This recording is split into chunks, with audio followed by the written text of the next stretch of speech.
Anissa Ramirez is a scientist, author, and a self-proclaimed science evangelist. She's calling for big changes in science education and just launched a new podcast series called Science Underground. Here to discuss one of her latest podcast episodes called Why Snowflakes Have Six Sides is Anissa Ramirez. Basic question, but I never really thought about it until now. What are the props here and how does this help explain this Well, answer? when we are in school, we usually have props that look like this. We draw snowflakes Yes. that look like that. And that's actually scientifically correct. It has six sides.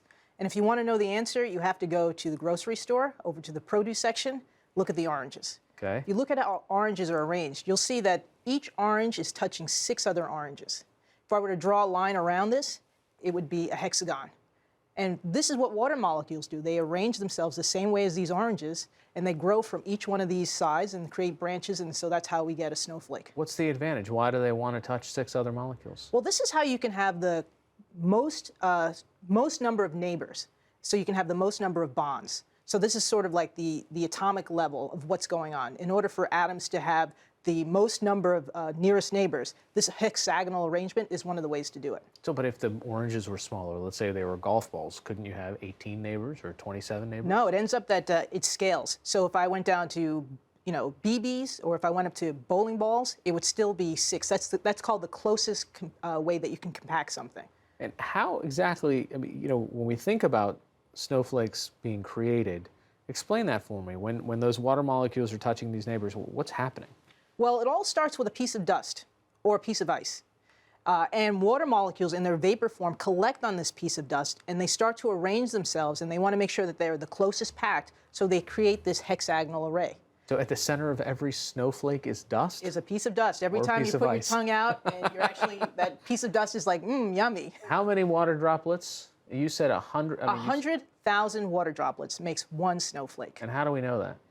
It's been proven. There's a gentleman in Caltech, Ken Liebrick, and he helped me out, and he told me about the math of how it takes a lot of water molecules to make a snowflake, and so it takes about 100,000 water droplets to do that. Okay, when I think of a droplet, I'm thinking of what comes out of an That's right. eyedropper. That's right. 100,000 of those. 100,000. Because you have to remember, a liquid has water molecules moving around, and they're not densely packed.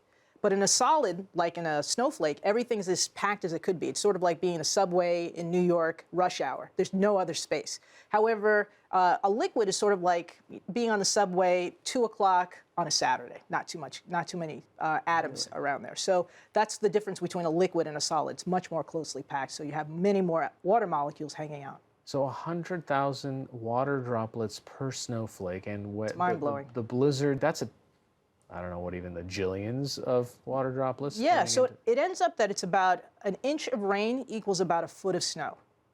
Okay. So, next time you see rain, just be grateful it's not snow, because that could be a foot of snow.